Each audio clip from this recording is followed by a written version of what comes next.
saludo a todas las naciones y a todos los que nos escuchan. Se dan cita para seguir creciendo en este conocimiento de lo que es Cristo en nosotros, la esperanza de vida, la esperanza de gloria, la esperanza que cada creyente debe tener, sabiendo que Cristo viene a buscarnos, que Cristo un día va a levantar tu cuerpo, milagrosamente lo va a levantar y lo va a transformar para que sea un cuerpo semejante al cuerpo de la gloria suya. Y debes tener esa esperanza. Siempre piensa que las promesas de Dios son sí, sí, en Él, amén. Que Dios no es hombre para que mienta, ni hijo de hombre para que se arrepienta. Él ha prometido que viene a buscarnos a los que les esperamos, y nosotros albergamos esa esperanza en nuestras vidas, en nuestros corazones, en nuestras mentes, que sabemos que aunque terminemos con esta vida terrenal y seamos enterrados, dice que Él es poderoso aún para levantarnos de ahí, del polvo, y darnos vida nuevamente juntamente con Él. Así que le damos un saludo a todos esos que tienen la misma esperanza, y aquellos que no tienen esta esperanza, pues los animamos a que crean de esa manera que Cristo viene a buscarte un día, y un día vas a ser transformado, y un día vas a tener un cuerpo semejante al cuerpo de la gloria suya. Abba Padre, amén. Pues quisiéramos darle comienzo a este tema titulado Firmes en la Fe. Como un cristiano en medio de tribulaciones, en medio de aflicciones, en medio de dolencias, en medio de padecimientos, en medio de achaques, en medio de situaciones que pasan en la vida, como en el hombre terrenal, en la mujer terrenal, hay muchas tribulaciones, muchas aflicciones, muchos conflictos. Hay veces que estamos cargados con tantas cosas que nos asedian, tantas cosas que nos persiguen, tantas cosas que caminan junto con nosotros o caminan dentro de nosotros. Como un cristiano pues puede mantenerse firme en la fe sin fluctuar, sino proseguir a la meta. Como uno en medio de todas esas tribulaciones puede crecerse, como uno en medio de todas esas aflicciones pues puede proseguir a la meta y continuar en la carrera que tenemos como cristianos. Cada uno de nosotros tiene una carrera como cristiano, y la recomendación es que no abandones la carrera, sino que prosigas a la meta. Entonces hay un versículo que nos llama la atención y se encuentra ahí en el libro de los Romanos, capítulo 5, en el versículo 1. Dice: justificados pues por la fe, tenemos paz para con Dios, por medio de nuestro Señor Jesucristo, por quien también tenemos entrada por la fe a esta gracia, en la cual estamos firmes y nos gloriamos en la esperanza de la gloria de Dios. Nótese que en estos dos versículos, lo primero que el apóstol Pablo te comunica es que ya tú has sido justificado. No importa cuáles sean las circunstancias que tú estés pasando, la enfermedad o el dolor o el padecimiento, ya tú has sido justificado por la fe a través de la ofrenda de Cristo hecha en el madero de una vez y para siempre. ¿Por qué decimos esto? Porque si hacemos memoria, en el viejo pacto, los seres humanos pues venían como arrastrando como una tara familiar, que si tu mamá murió de cáncer, pues tú morías de cáncer.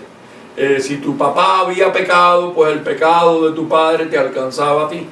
Por eso es que una vez le presentan a Jesús una niña que estaba enferma, y él se presentó para sanarla, y le dijeron: maestro, ¿qué pecado cometió ella o qué pecado cometieron sus padres? Y dijo: ni ella ha cometido ningún pecado, ni sus padres han cometido ningún pecado, sino que para que el poder de Dios se ponga de manifiesto hoy día, esta niña va a quedar sana. Entonces, ¿qué sucede? Que una vez que Cristo va a la cruz, Él limpió todo ese arrastre familiar, toda esa tara familiar y toda esa culpabilidad. Todo eso quedó clavado en la cruz del Calvario, porque Él terminó con el pecado. Él terminó con el pecado. Él pagó el precio de la culpabilidad del pecado. Por eso es que te dice ahí, Romanos capítulo 5, versículo 1, justificados. Es decir, que cuando tú vas a un juicio, que tú te estás presentando como acusado, no como culpable, como acusado, se te está acusando de algo, pero en el juicio tú sales justificado de esa culpabilidad, quiere decir que ya tú no debes nada, que ya tú has quedado limpio, que tú estás sin ningún tipo de carga, sin ningún tipo de acción que se pueda tomar en contra tuya. Y eso es lo que pasa en este ámbito espiritual, en lo que era el pecado en el viejo pacto y lo que significa el pecado en el nuevo pacto. El pecado ahora fue, ¿dónde? En la carne. Ahí donde está el pecado encerrado en tu carne, que queriendo tú hacer el bien, haces el mal que no quieres. Pero ahora es, tú no vienes arrastrando el pecado de tu papá o de tu mamá o de un tío o de un primo, sino tú ahora arrastras con tu cuerpo pecaminoso carnal. Y es por eso que la palabra te dice, hacer morir por lo terrenal que hay en vosotros. Porque ahí es donde fue encerrado el pecado. Ya Cristo te justificó del pecado. Entonces, la pregunta siempre viene, ¿y qué pasa si pecaremos? Pues si pecaremos involuntariamente, dice que ya no queda más ofrenda por el pecado, sino lo que queda es una horrenda expectación de juicio que ha de devorar al adversario. Es decir, que cuando la persona pues sigue cometiendo el mismo pecado, el que le gusta robar, el que le gusta matar, el que le gusta adulterar, o el que le gusta decir mentiras, porque todo lo que no proviene de fe es pecado. En el libro de los Gálatas capítulo 5 versículo 17 en adelante encontramos que hay una lista de atributos de la carne que se ponen de manifiesto en nuestro hombre terrenal y en nuestra mujer terrenal, se ponen de manifiesto. Ellos son manifiestas, dice, y manifiestas son las obras de la carne, porque ellas se dejan ver, ellas se lucen, ellas se enseñan. Y entonces, ¿qué pasa cuando esos atributos se ponen de manifiesto en nuestras vidas? ¿Es que estamos cometiendo pecado? Pues no estamos cometiendo pecado, sino son obras de tu carne a las cuales tú tienes que hacer morir, porque ya Él quitó el pecado. Porque si lo que tú haces, entonces lo vamos a considerar como pecado, tendría Cristo que morir nuevamente por ti y limpiar tu pecado. Y dice que Él quitó el pecado de una vez y para siempre. Entonces, ahora, ¿cómo un creyente puede mantenerse vivo en la fe, trabajando con la fe, trabajando con la palabra? Pues veamos qué dice aquí. En el versículo 3, vamos a dar un repasito nuevamente al 1 y al 2. Dice, justificados pues por la fe, tenemos paz para con Dios. Mire, piense esto en su mente, que usted ha sido justificado por la fe y que usted está en paz para con Dios.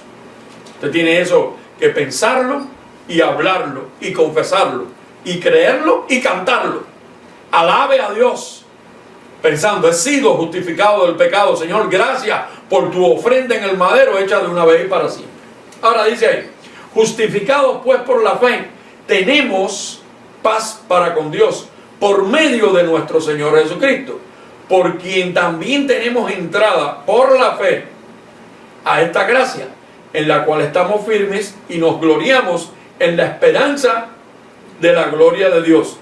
Y no solo esto, sino que también nos gloriamos, escucha ahora, nos gloriamos en las tribulaciones, sabiendo que la tribulación produce, ¿qué dice ahí?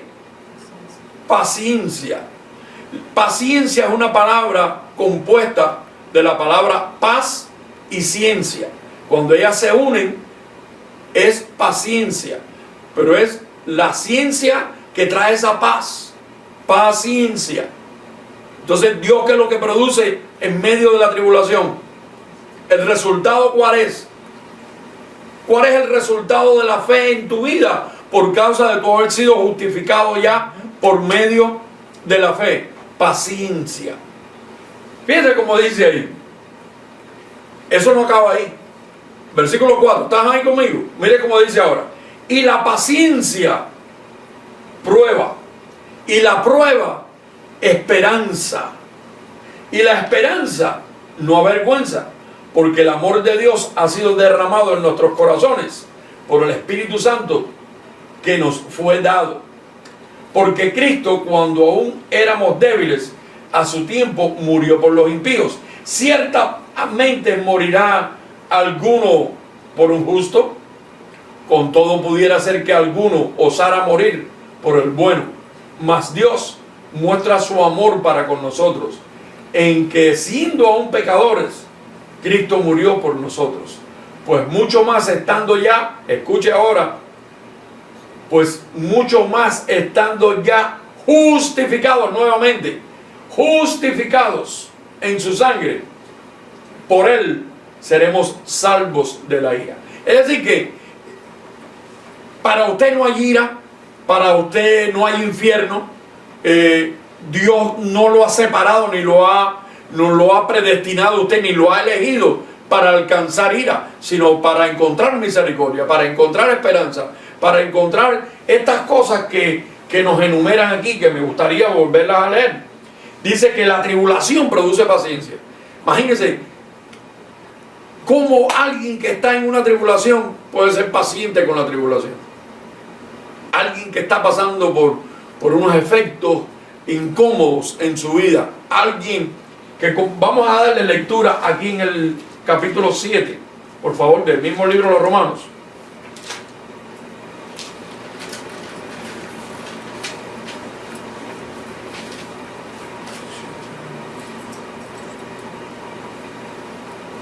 Versículo 14.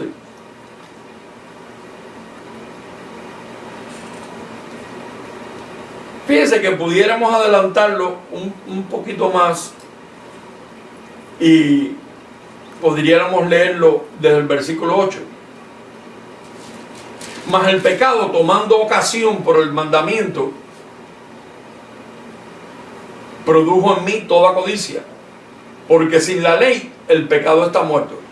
Ese es el asunto, miren, del pecado, que como Cristo quitó la ley, solo podemos encontrar en Romanos, para lo que apunta, Romanos capítulo 10, versículo 1, dice que Cristo es el fin de la ley. Piense esto, que Cristo es el fin de la ley. Ahí, y vamos a darle lectura, porque estas cosas siempre es bueno, me gusta aclararlo. Desde el capítulo 10, en el versículo 1 al versículo 4, usted lo va a encontrar ahí. En el versículo 4 dice: porque el fin de la ley es Cristo para justicia a todo aquel que cree, porque de la justicia que es por la ley de Moisés, escribe así: el hombre que haga estas cosas vivirá por ella. Pero la justicia que es por la fe, que es lo que estamos hablando hoy aquí, de cómo usted, un creyente, se puede mantener en fe en medio de las tribulaciones. Dice: pero la justicia que es por la fe, dice así: no digas en tu corazón quién subirá al cielo. Esto es para traer abajo a Cristo. O quién descenderá al abismo. Esto es para hacerlo subir a Cristo de entre los muertos. Mas ¿qué dice? Cerca de ti está la palabra, en tu boca y en tu corazón.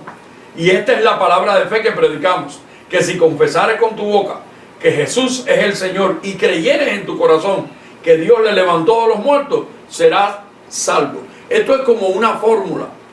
Hay personas que no confiesan a Jesucristo como Salvador de sus vidas, sino ellos mismos son sus propios salvadores. Como dicen: Dios me ha dado a mí el libre albedrío para que yo pague por un precio. La salvación tiene un precio y hay que pagar un precio por ella, y yo voy a obrar para ganarme mi salvación. Sin embargo, en esta fórmula dice aquí que si confesares que Jesucristo es tu Señor y que Dios le levantó de los muertos, serás salvo. Entonces, para tú confesar a Jesucristo como tu Señor, es cuando tú entiendes que Él pagó un precio por tu salvación, que Él pagó un precio por tu sanidad, que Él pagó un precio por tu prosperidad, que Él pagó un precio por tu iniquidad y por tu pecado, por tus transgresiones. Es decir, que toda la deuda que tu carne tenía con la ley, Dios la ventiló y Dios pagó por todo y te dejó como justificados, pues por la fe tenemos paz para con Dios. Es decir, que tú eres un ser espiritual justificado de toda culpabilidad. Entonces ahora volvemos nuevamente a ese versículo que tanto nos llama la atención ahí en Romanos capítulo 5, donde dice que la tribulación produce paciencia. Yo te diría, Si yo les preguntara, levanten la mano los que están pasando por una tribulación, todos levantaríamos las dos manos. Una no, dos manos. Porque todos pasamos por tribulación. Y entonces la pregunta cabe, bueno, pero si Cristo ya nos libró de la ira venidera, si ya Cristo nos justificó del pecado, ¿por qué aún tenemos tribulaciones? Y eso fue lo mismo que él declaró en un momento cuando le preguntaron. Tribulaciones y aflicciones siempre van a tener en el mundo, pero recuerden, ya yo vencí al mundo. Es decir que, ¿quiénes son los que nos traen tribulaciones y aflicciones a nuestra vida? El mundo en que vivimos. Si nosotros viviéramos en un mundo espiritual, ahí no tuviésemos aflicciones, ahí no tuviésemos dolores, ahí no tuviésemos enfermedades, no tuviésemos padecimientos. Entonces, esa es la promesa de la vida eterna. Que el día que llegue a nuestra vida terrenal y seamos transformados para empezar a vivir la vida eterna, ahí ya no van a haber más tribulaciones, ahí no van a haber enfermedades, ahí no van a haber dolores, no van a haber padecimientos. Pero mientras que estamos en este mundo terrenal, es donde estamos en tribulaciones, en aflicciones, en dolores, en padecimientos, porque Cristo llevó tus enfermedades, pero aún tú ves que las enfermedades se te manifiestan en tu vida. Entonces tú dices que es contradictorio esto. Él dice que Él pagó por mis enfermedades, pero aún yo veo que me sigo enfermando. Y efectivamente, porque tú tienes que afianzarte en la fe, en esperanza contra esperanza. Que si confesares con tu boca y creyeres en tu corazón que Cristo es el Señor, entonces tú vas a ser salvo. Porque cuando tú te empiezas a declarar sano, digo que estoy sano, y Él llevó mis enfermedades. Mira, ahí hay un misterio que ocurre el milagro poderosamente en la vida de los que creemos. Pues yo he sido sano de muchas cosas, aún sigo abogando por ser sano de otras, porque te sanas de una cosa, pero la carne está llena de atributos que van en contra de tu naturaleza. Vamos a volver ahí al capítulo 7 de Romanos para que podamos entender esto. Un cristiano nuevo testamentario tiene que entender esto que se escribió aquí, porque se escribió para nosotros, para que sepamos trabajar con las tribulaciones, con las aflicciones, con los problemas, con lo que nos agobia. Veamos como dice ahí el versículo 8. Estábamos en Romanos capítulo 7, versículo 8. Mira como dice, más el pecado, tomando ocasión por el mandamiento, produjo en mí toda codicia. Porque sin la ley el pecado está muerto. Y yo sin la ley viví en un tiempo. Pero venido el mandamiento, el pecado revivió y yo morí. Y hallé que el mismo mandamiento que era para vida, a mí me resultó para muerte. Porque el pecado, tomando ocasión por el mandamiento, me engañó y por él me mató. De manera que la ley a la verdad es santa y el mandamiento santo, justo y bueno. Ahora el versículo 13 dice, luego lo que es bueno vino a ser muerte para mí, en ninguna manera. Sino que el pecado, para mostrarse pecado, produjo en mí la muerte por medio de lo que es bueno, a fin de que por el mandamiento el pecado llegase a ser sobremanera pecaminoso. Porque sabemos que la ley es buena y es espiritual, mas yo soy carnal, vendido al pecado. Porque lo que hago, aquí donde está la ciencia y el misterio de esto. Acuérdense que esta es la forma legal de cómo Dios ve toda la transición entre el pecado y la justificación por el pecado. Dice ahí, versículo 15, porque lo que hago no lo entiendo, pues no hago lo que quiero, sino lo que aborrezco, eso hago. Es decir que en nosotros hay dos naturalezas.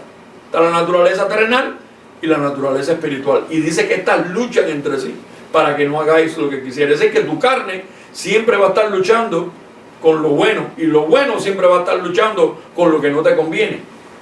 Veamos cómo dice el próximo versículo.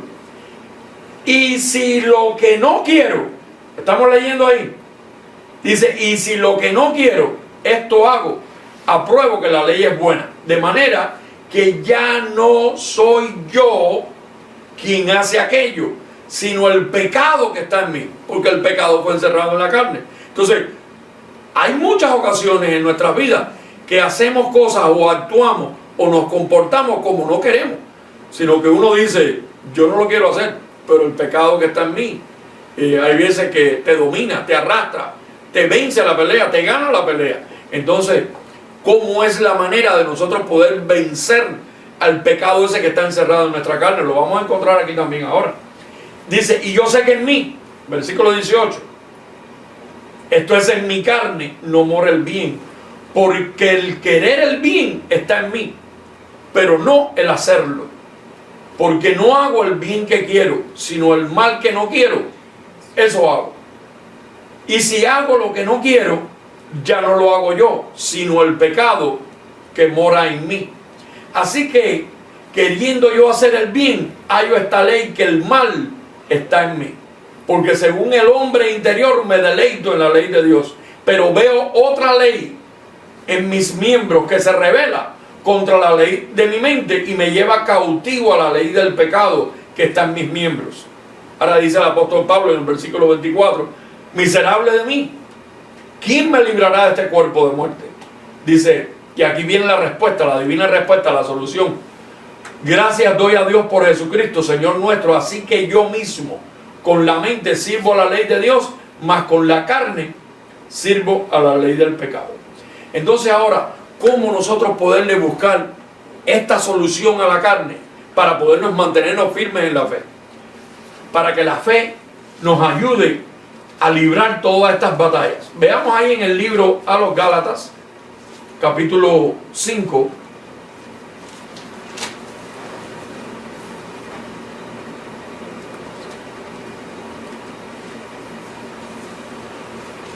Capítulo 5.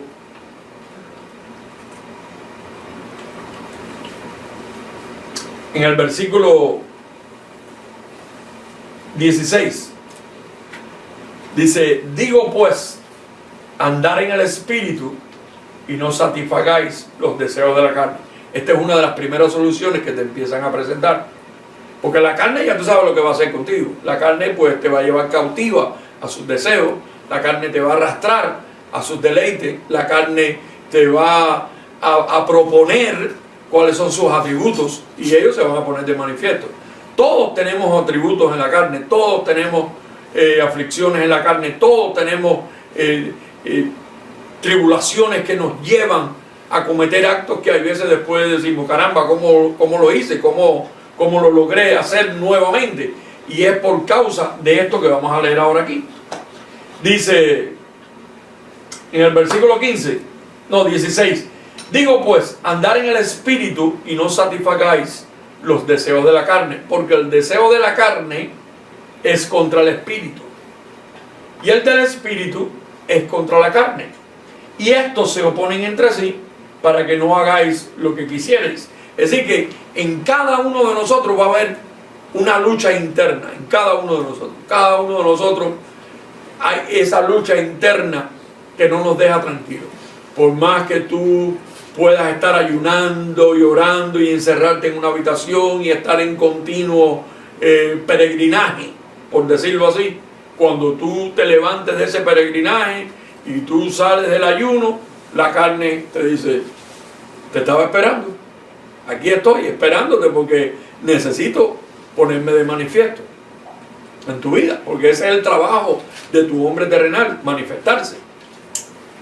Manifestarse quiere decir dejarse ver, enseñarse. Es decir que la carne nunca se va a estar tranquila. Entonces Cristo nos trajo una solución: hacer pues morir lo terrenal que hay en ti. Hay que crucificar el hombre viejo nuestro a diario, llevarlo a una cruz a diario.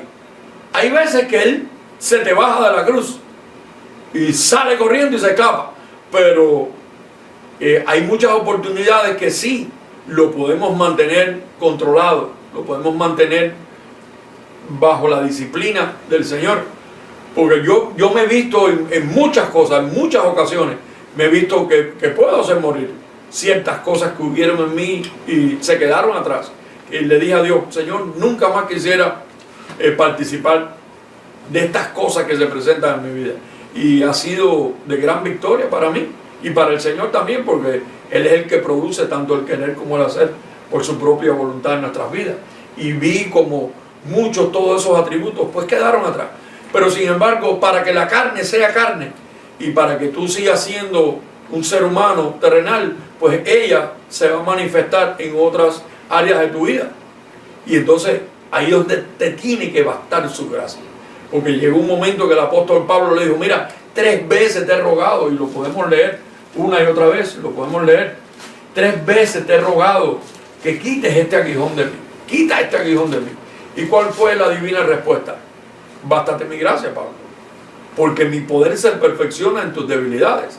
Es decir, que no podemos ir a Dios con lamentos y con lágrimas, ay Señor, porque Él lo que te va a decir es lo mismo que le dijo al apóstol Pablo, bástate mi gracia.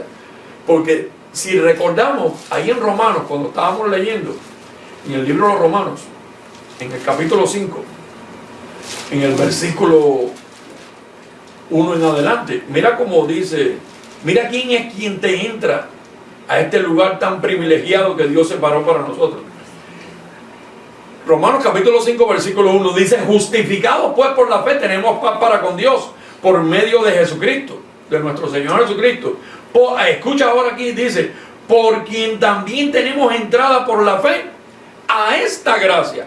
Es decir que para tú poder decir, me basta su gracia, y con su gracia voy a hacer morir lo terrenal que hay en mí, te tienes que mantener en fe.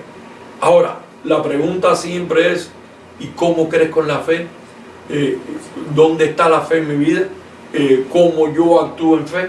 Pues veamos cuál fue la divina respuesta de nuestro Señor con esta palabra tan maravillosa que actúa tan poderosamente en la vida del creyente y se llama la fe de Jesucristo. No tu fe, porque la fe nuestra es una fe natural, que un día tú te levantas con buen ánimo y ese día todo te sale bien, y ese día tú estás dispuesto, y ese día tú acabas con todo, y ese día todo está bien. Pero la fe tuya no sirve en el día que tú te sientes mal, en el día que tú te sientes atribulado, en el día que tú te sientes afligido, que te sientes bajo una tribulación. Tu fe ahí no hace nada, ningún papel, porque tu fe natural es como un estado de ánimo, que si te sientes bien, todo te va bien, pero si te sientes mal, tú dices, yo hoy no creo, no me huelen ni las azucenas. Y entonces esa fe tú no la puedes usar para combatir a este hombre terrenal que se pone de manifiesto en nuestras vidas, o para combatir una enfermedad, o para combatir un dolor y un padecimiento, porque tú en fe puedes llevar 20 días orándole al Señor, Señor, me declaro sano, me declaro sano, me declaro sano, y ahí me declaro sano. Pero ya cuando llegan 30 días y tú ves que la sanidad no se pone de manifiesto, tú empiezas a bajar la guardia, porque estás actuando con la fe tuya, con la fe natural, con la fe, la fe que tú mismo produces por tu creencia. Pero tiene que haber una fe que sea lo suficientemente poderosa para poder combatir tus aflicciones. Y esa fe la vamos a encontrar aquí, en el capítulo 11, en el libro de los Hebreos.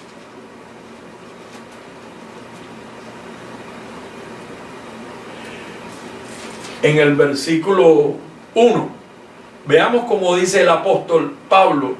Porque recuerden que decimos el apóstol Pablo le dijo aquí, dijo allá, pero en realidad todos estos misterios, quien se los reveló al apóstol Pablo fue Jesucristo. Jesucristo fue el que le reveló a él esta gracia, los misterios que habían ocurrido en la cruz de Calvario, que ahí simplemente lo vieron morir en 3 días, y después vieron que lo enterraron y que se resucitó. Pero sin embargo el misterio dice que cuando él estaba ahí clavado en esa cruz, dice que ahí peleó la buena batalla, que ahí él venció a los demonios, que ahí él venció a los principados y a las potestades. Dice que ahí en esa cruz él bajó a las partes más profundas de la tierra y le predicó a los espíritus encarcelados de los tiempos de Noé. Así que todos aquellos que se habían muerto en el diluvio estaban encerrados en el seno de Abraham, y ahí por causa del pecado no podían salir a vida eterna. Y él fue y les predicó a esos espíritus, a todos los que él había predestinado desde antes de la fundación del mundo. ¿Y qué hizo? Se los presentó juntamente con él ahí mismo en la cruz. A todos esos espíritus que estaban encarcelados, él los presentó juntamente con él en la cruz. Y nosotros que no habíamos nacido, que aún no habíamos venido a participar de carne y sangre, también nos presentó con él en la cruz del Calvario.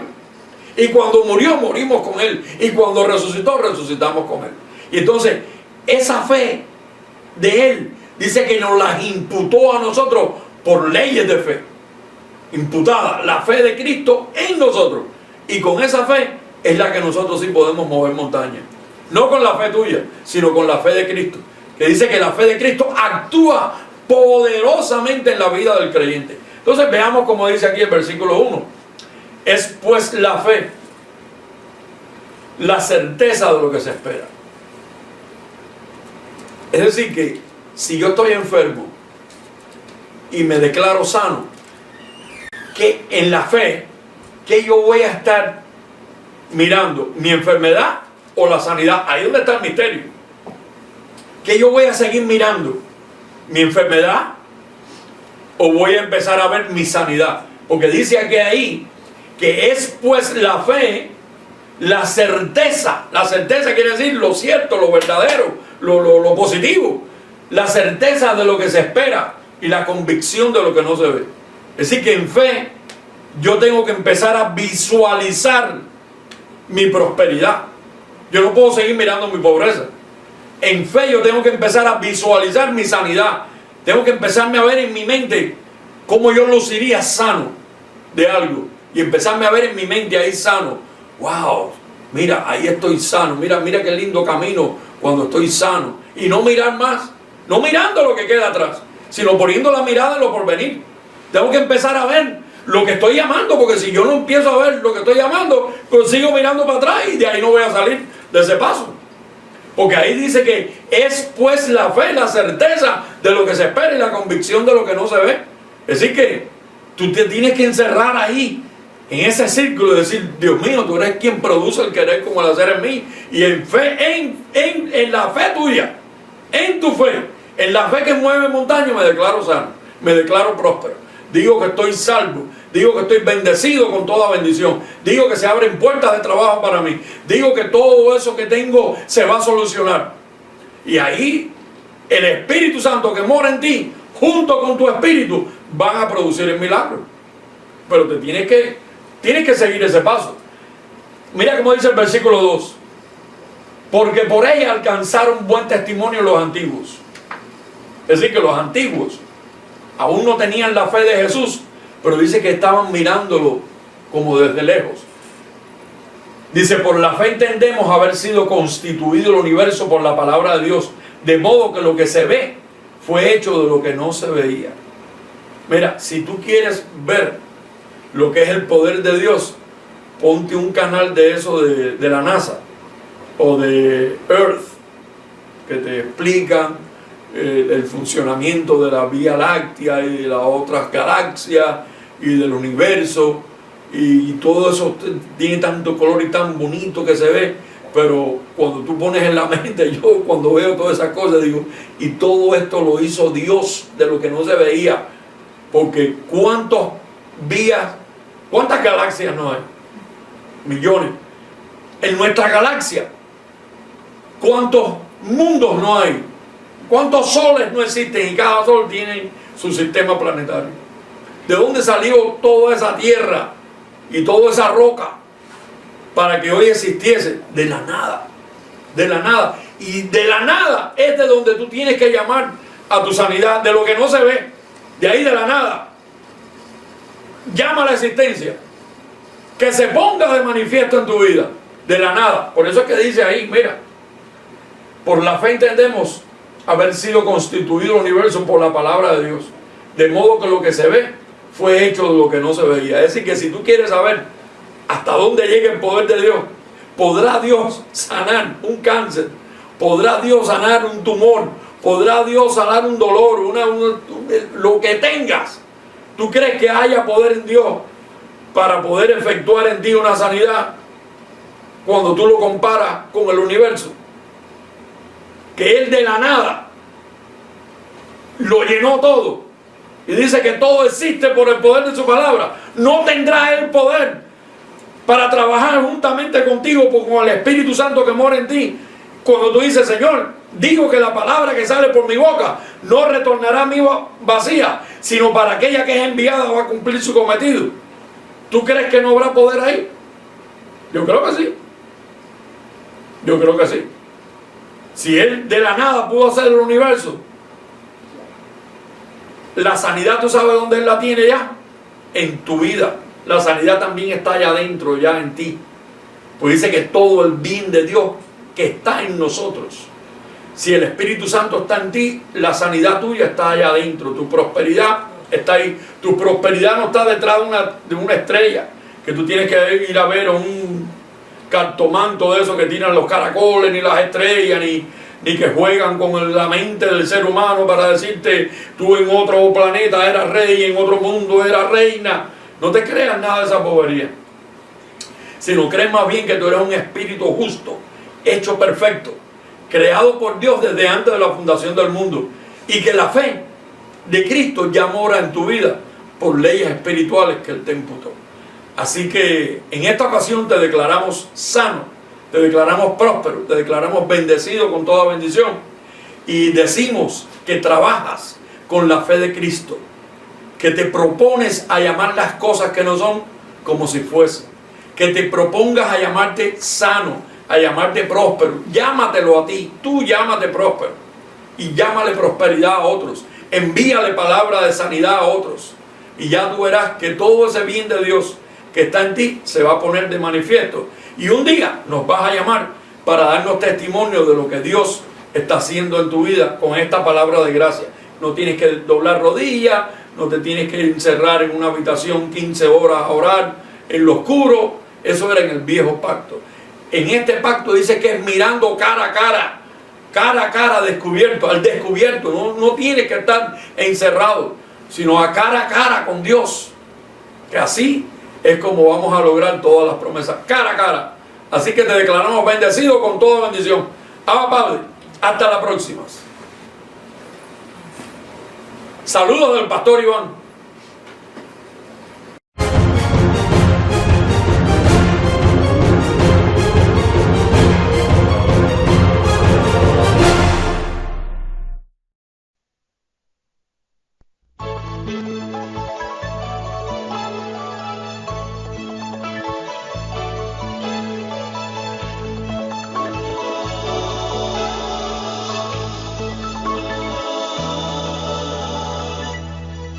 ¿Cuál es la idea de seguir, hermanos, bajo las prácticas del viejo pacto?